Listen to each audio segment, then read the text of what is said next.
Bismillahirrahmanirrahim. How applications interact with the ledger. First number पे है जब ब्लॉकचेन जो है, ब्लॉकचेन डेवलपर जो है वो डेवलप करेगा क्लाइंट एप्लीकेशंस को। इसके बाद जो क्लाइंट एप्लीकेशंस है वो सबमिट करेगा स्मार्ट कॉन्ट्रैक्ट को। स्मार्ट कॉन्ट्रैक्ट जो है वो कम्युनिकेट करेगा विद द लेजर के साथ। Ledger contains world state and blockchain. इसी तरह सिमिलरली जो क्लाइंट एप्लीकेशन है वो डायरेक्ट असेस कर सकता है ब्लॉकचेन को। और जो आपका जो लेजर है एमिट्स करता है इवेंट को। इसी तरह स्मार्ट कॉन्ट्रैक्ट जो है वो भी एमिट्स करेगा इवेंट को। नेक्स्ट देखते हैं ट्रांजैक्शन जो है वो किस तरह हो रही है। ए जो है कनेक्ट करेगा टू पीयर के साथ। सेकंड नंबर पे है इन्वोक करेगा चेन कोड को। और 2.1 है पीयर जो है वो इन्वोक करेगा चेन कोड को। और 2.2 है चेन कोड जनरेट करेगा क्यूरी और अपडेट प्रपोजल ट्रांजैक्शन रिस्पॉन्स को। 3.3 है ट्रांजैक्शन रिस्पॉन्स। और 4 पॉइंट है update transaction ordered. 4.1 transaction send to peers in blocks. 4.2 है peer updates ledger using transaction blocks। और 5 है ledger update notifications। WHO are the endorsing organizations यानी endorsement policy। Where are the endorsing organizations peers? How to get transaction validated in ordering। Blockchain network क्या है? Blockchain network में हम A1 A2 A3 and L1 L2 L3 P1 P2 ये मेरे ledgers हैं। और CC1 जो है वो हमारे पास चेन कोड है। अब हम इसको देख लेते हैं ब्लॉकचेन नेटवर्क में। ये मुख्तलिफ हम डिफरेंट कलर जो है 04 जो है इसकी कम्युनिकेट हो रही है NC4 के साथ। इसी तरह अब CA4 CA1 है। इसमें हम देख रहे हैं 04 कम्युनिकेट कर रहा है NC4 के साथ और R1 और R4 के साथ। इसी तरह CA4 CA1 CA2 04 कम्युनिकेट कर रहा है NC4 R1 R4 के साथ और R1 R2 जो है वो X1 के साथ। ये C1 का जो है हमारे पास जो है वो है CA4 CA1 CA2। इसी तरह हमारे पास C1 का मुकम्मल स्ट्रक्चर है। ये C1 की मुकम्मल डिटेल है। इसी तरह आप C1 जो है उसका मुकम्मल लेजर 1 L1 और L2 के साथ। इसी तरह हमारे पास मुकम्मल स्ट्रक्चर जो डिफरेंट का C1 C2 का भी है। इसकी डायग्राम जो मुकम्मल आपके सामने है। अब हम देखते हैं ब्लॉकचेन नेटवर्क की कंप्लीट डायग्राम जो हमने पहले डिस्कस की थी। ये multiple ledger chain code diagram है। ट्रांजैक्शन फ्लो क्या होता है कि क्लाइंट इनिशिएट करता है ए ट्रांजैक्शन को in client A SDK proposal और peers. Endorsing peers verify signature and execute the transaction. Peers आएंगे, पीयर्स के बाद सिग्नेचर वेरीफाई होंगे। इसके बाद FS के बाद साइन प्रपोजल रिस्पॉन्स और app. Transaction proposal responses are inspected. Transaction flow SDK channels ordering servers और ordered transactions. Ordering servers peers transactions। a pending transaction app। blockchain ordering servers hyperledger fabric network client application SDK external CA membership services fabric CA admin। hyperledger fabric consensus endorse order validate।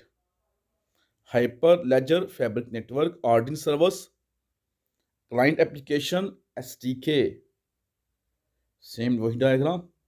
And P3 P4 के साथ हाइपरलेजर fabric network ordering servers और client application SDK। P3 P4 के साथ। Similar ये भी है, मुख्तलिफ diagram जो है इसकी। इसके बाद एप्लीकेशंस एंड पीयर्स। ए जो है वो कनेक्ट करेगा पीयर के साथ इन P1 के साथ। नंबर 2 पे इन्वोक करेगा चेन कोड को, और 2.1 है पीयर इन्वोक करेगा चेन कोड को। 2.2 है चेन कोड जनरेट क्यूरी और update proposal transaction response. And 3 है ट्रांजैक्शन रिस्पॉन्स। 4 है update transaction ordered. 4.1 transaction sent to peers in blocks. 4.2 peer updates ledger using transaction blocks. Number 5 ledger update notification. Blockchain network के लिए N, application के लिए A, peer के लिए P, chain code के लिए S, लेजर के लिए L, ऑर्डर के लिए O। And peers and orders, look at this diagram and clear what is happening there. Blockchain को रिप्रेजेंट किया गया है नेटवर्क को N के साथ,